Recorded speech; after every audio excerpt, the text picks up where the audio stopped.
problema da igreja era que os irmãos estavam discutindo, brigando entre si. Um dizia: eu sou de Paulo, eu sou de Apolo, e assim por diante.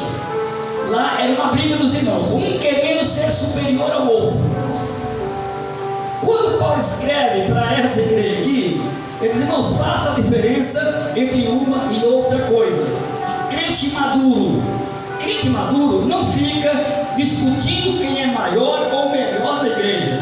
Não tem tempo para isso. Crente maduro sabe que ele está na casa de Deus para servir a Deus e para servir a igreja. Aleluia! Esse é o crente maduro. O crente maduro, ele não se ofende, porque ele é um escravo de Cristo. Ele suporta tudo. Não é isso que Paulo diz no capítulo 13? O amor tudo suporta. Ele não se ofende, ele não fica reclamando, porque ele sabe que o seu Senhor lhe ensinou, Jesus Cristo, que nós não fomos chamados para ser servidos, mas fomos chamados para servir. É uma coisa gloriosa quando o crente serve de coração aberto e não reclama de nada. Essa é a grande diferença, né? Do crente maduro, que Paulo buscava, e do crente que é criança na fé, como ele reclama em 1 Coríntios, no capítulo 3. Aleluia! Suportai-vos uns aos outros, perdoai-vos uns aos outros. Perdoar é coisa de criança? Afirmo para vocês que não. Perdoar é uma coisa difícil. Só crente maduro perdoa. Só crente que tem maturidade perdoa e aceita perdão. Porque o crente criança, ele gosta muito mais de encrencas, de brigas, do que de perdão. Mas o crente maduro sabe, qualquer coisa que acontece, ele diz: olha, eu preciso me ajeitar, eu preciso buscar uma forma de me reconciliar, porque não dá para ser crente com qualquer tipo de divisão. Ele sabe disso. É coisa de crente maduro. Para Paulo é exatamente isso. Suportai-vos aos outros, perdoai-vos mutuamente, caso alguém tenha um motivo de queixa contra outro, assim como o Senhor vos perdoou, assim também perdoai vós. Aleluia! Você sabe a medida do perdão de Cristo para a sua vida? Você sabe quanto isso custou? Então, é o mesmo preço que vai custar para nós dar o perdão aos nossos irmãos. Em 1 João, no capítulo 3, no versículo 16, diz: olha, a base é essa: assim como Cristo morreu por nós, assim como Ele foi capaz de dar a vida para que nós fôssemos perdoados, também nós temos que dar a nossa vida pelos nossos irmãos. Aleluia! Pode dizer amém? Amém, porque é exatamente isso. Isso é coisa de crente maduro. Cristo morreu, não é porque nós merecêssemos, mas pelo amor que Ele tem para com a igreja, Ele morreu para salvar. Então, nós que recebemos de graça esse favor de Cristo, também devemos perdoar os nossos irmãos no mesmo nível que Cristo nos perdoou. Portanto, não devemos procurar mérito nos irmãos para perdoá-los. Não adianta procurar, porque na verdade não temos méritos. Nunca seremos perdoados por méritos, mas por misericórdia e por amor daquele que nos chamou das trevas para a sua maravilhosa luz. Glória a Jesus. Aleluia. Aleluia. No capítulo 16 dessa mesma leitura, ele diz: habite ricamente em vós a palavra de Cristo, instruí-vos e aconselhai-vos mutuamente em toda sabedoria, louvando a Deus com salmos e hinos e cantos espirituais, com gratidão em vosso coração. Habite ricamente a palavra de Cristo no seu coração. Olha, irmãos, eu sei que todo crente tem uma Bíblia. Em casa, no celular, na igreja, todo crente tem uma Bíblia. Mas nem todos os crentes tratam a Bíblia da mesma forma, né? Da mesma forma. Tem alguns que até conseguem decorar muitos versículos da Bíblia. Mas nós estamos falando disso. Habitar ricamente no coração significa viver guiado por essa palavra. Significa encher o coração para ser guiado por ela. É como o remédio que a gente toma, que entra na nossa corrente sanguínea para depois fazer efeito. A palavra de Deus não faz efeito quando está apenas no nosso cognitivo. Ela faz efeito quando ela penetra no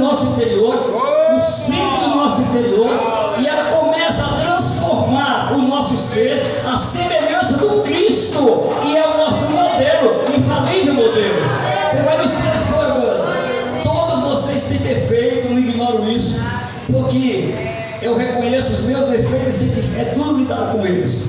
Mas o apóstolo Paulo escreveu em Efésios, no capítulo 3, e versículo 16, dizendo que o Espírito Santo fortalece o nosso espírito. Ele nos dá uma capacidade extraordinária, e da forma como nós vamos nos submetendo ao Espírito de Deus, Ele vai então nos moldando a imagem de Cristo. Cada dia, cada oração, cada arrependimento, cada pedido de perdão, cada culto que participa, cada hino que canta na alma louvando a Deus, então o Espírito Santo vai trabalhando e vai moldando as nossas vidas de acordo com Jesus Cristo, que é o nosso modelo muito especial. Aleluia, esse é o processo. Não se incomode se você tem defeitos, se incomode se você está acomodado com eles, né? Não podemos nos acomodar, não podemos dizer, é assim mesmo, eu tenho meus defeitos porque eu sou fraco. Não, você não é fraco. Se você é fraco, temos um Cristo que é forte, temos o Espírito Santo que nos molda, e Ele vai fazer isso de acordo com a nossa vontade de servir ao Senhor cada dia melhor. Ele vai nos moldando. Louvado seja o nome de Jesus. Meus irmãos, há uma coisa que eu quero deixar para vocês também de lembrete. Olha, às vezes a gente enfrenta uma luta muito grande, e às vezes até se conforma quando a gente tem o hábito de querer ser superior aos outros, mesmo na fé. Sendo crente, então um crente que recebe determinados dons ou determinadas habilidades, talentos, ele pode em algum momento se sentir superior aos demais. Esse é um problema que, confesso para vocês, sempre enfrentei. Lutar comigo mesmo para não querer ser melhor do que os outros, e enfrento até hoje. Não pense que em 44 anos de crente eu consegui vencer totalmente. Não consegui. Luto até hoje.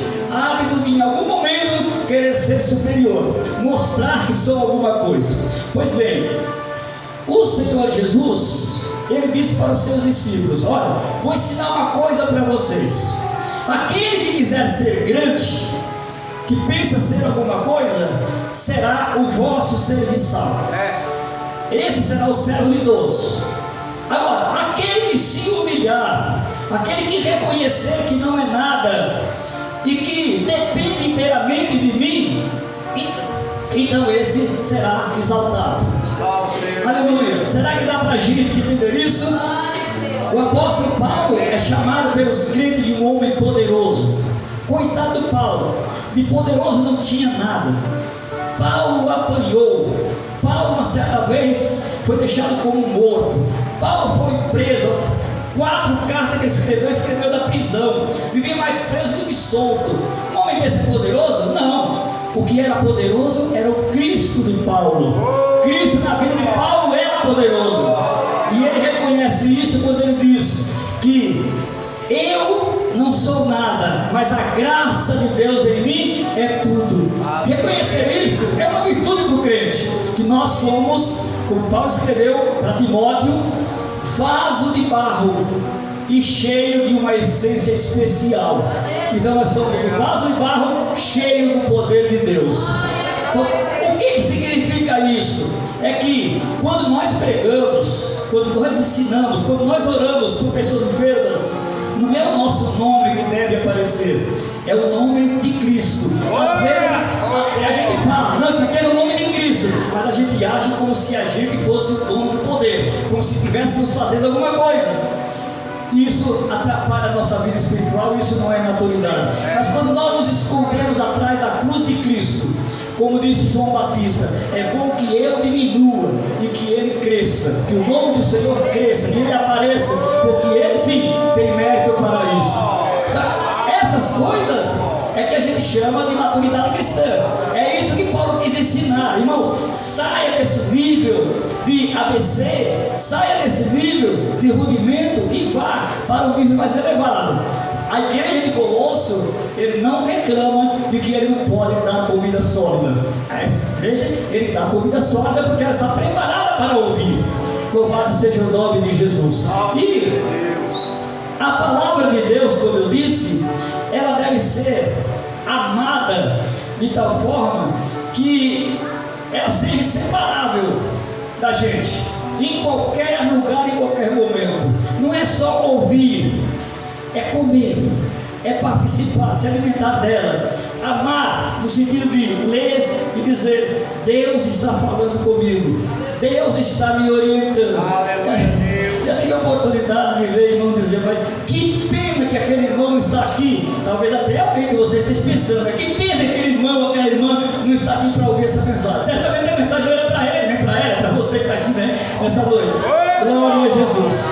Mas é isso, nós precisamos crescer na maturidade cristã, desenvolver a nossa vida espiritual diante de Deus. Então isso envolve amar a Escritura, amar a palavra de Cristo, para que ela habite ricamente, como está escrito, no nosso coração. Fazendo isso, agora para a gente já passar para o nosso encerramento aqui, fazendo isso, tendo o coração, a vida cheia da palavra de Deus, só resta mais uma coisa: transmitir isso àqueles que estão ao nosso derredor, transmitir isso àqueles a quem nós pudermos alcançar. No capítulo 7 de João, Jesus disse que aqueles que crerem nele, como diz as Escrituras, rios de águas vivas fluirão no seu interior. Então é como uma caixa d'água que está recebendo, mas se ela não tirar um pouco da água, ela vai transbordar. Então nós precisamos transbordar para outros corações, para outras vidas. Não tem sentido aprender tanto, servir tanto ao Senhor, ter paz com o Senhor e ver tantas pessoas perturbadas e não nos incomodar. Lembra que Jesus disse: vão, ide a todo mundo, prega o evangelho a toda criatura. Quem crer e for batizado será salvo, quem não crer será condenado.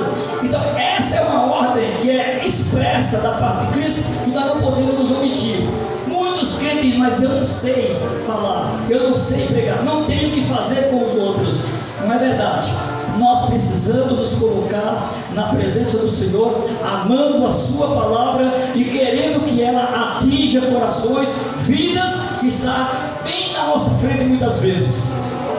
Coração, dedicação e aproveitando as grandes oportunidades. Paulo diz: não desperdice as oportunidades. Se elas surgirem, então Deus vai dar para você graça e você vai fazer isso. Para encerrar, nós estávamos numa reunião aqui bem próximo, da outra vez que eu vim aqui, para você ver como que as oportunidades, as ocasiões surgem de uma forma que você não espera.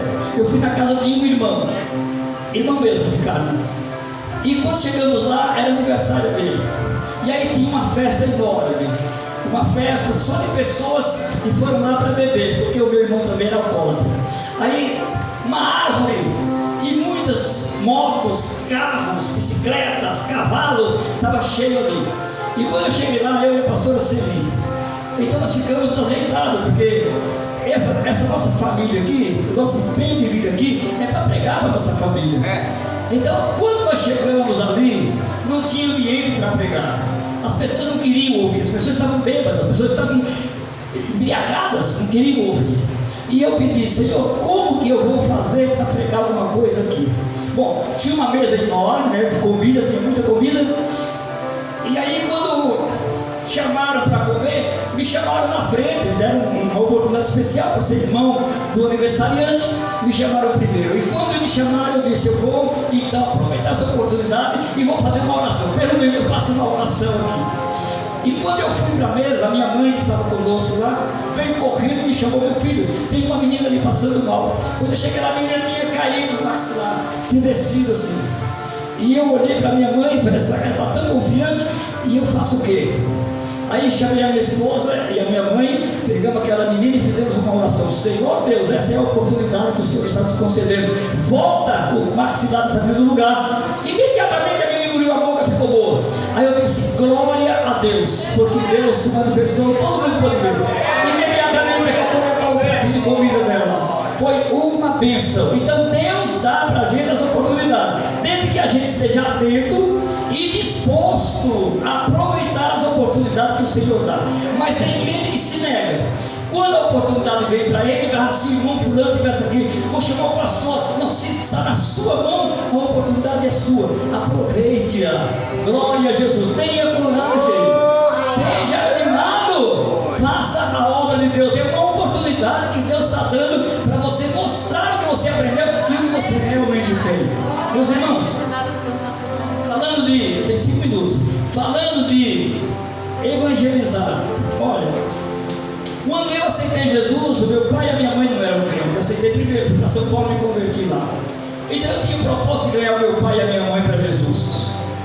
Então eu vim aqui, lutei muito, a minha mãe aceitou Jesus, mas o meu pai ficou muito bravo, falou até separar dela. E depois meu pai foi avançando e tal, ficou contente com a minha mãe crente. Ela me chamou para vir de São Paulo aqui só para realizar o batismo dela, e a gente veio, nos unimos à igreja aqui de Remanso com a outra igreja, fizemos o batismo. Ficou o meu pai, e aqui no meu coração doía. Mas para você ver que tudo é possível, não adianta a gente só falar, temos que crer, tudo é possível para Deus. Então eu peguei 2 dos meus filhos, adolescentes, Simei e a Keila, 2 adolescentes. Falei para eles, vocês vão para Remanso, fiquem lá na casa do meu pai, até que ele se converta. Prega para ele todos os dias, faz estudo para ele todos os dias. Quando ele se converter, aí vocês voltam. Eles ficaram 2 meses aqui, 2 meses. Com 2 meses eles me ligaram, pai, o vô já se converteu. Eu falei, então pode voltar para casa, no nome de Jesus. Aí o meu pai mandou recado, fala para ele que eu só vou me batizar se ele vier aqui. Não tem problema, eu vou com todo prazer. Aí eu vim aqui realizar o batismo do meu pai, aqui no Rio São Francisco mesmo, na praia, vim fazer o batismo do meu pai. Então para você ver que se você tiver interesse, tiver vontade, se colocar na presença de Deus, tudo é possível para Deus. Eu disse que era para terminar, mas eu vou falar só mais uma coisa. Quando eu me converti, foi 1 ano depois da minha mulher, a pastora Celina. Quando ela se converteu, vou ganhar o meu marido para Jesus. Sabe o que ela fazia? Jejum e oração, vigília, e não reclamava de nada. Eu bebia, chegava bêbado, eu nunca fui alcoólatra, mas bebia por causa dos amigos. Quando chegava bêbado, ela não me falava nada, me deixava quieto. Com o tempo eu comecei a levar as crianças porque eu tinha pena. Eu não ficava com as crianças, ela ia para a igreja e arrastava todo mundo, mas não reclamava. Aí eu comecei a levar as crianças de pena delas. Eu vou pelo menos levar as crianças para facilitar para ela. Aí deixava as crianças lá. Depois eu comecei a ficar, meu velho. Eu tenho que ir depois buscar, eu já fico aqui e daí eu já ajudo a levar as crianças. E fui ficando. Até que não aguentei mais, os irmãos fizeram o convite e eu recebi Jesus Cristo como Salvador. Aí fiquei. Glória a Jesus. Meus irmãos, que Deus abençoe grandemente vocês. Aleluia. Que enche a vida de vocês com o Espírito Santo. Que vocês olhem uns para os outros e não tenham contenda, não tenham divisões. Amem uns aos outros, toda a sua alma, todo o seu coração, assim como Cristo amou vocês. Amém? Muito obrigado, meu irmão pastor. Deus abençoe. Aleluia, Deus.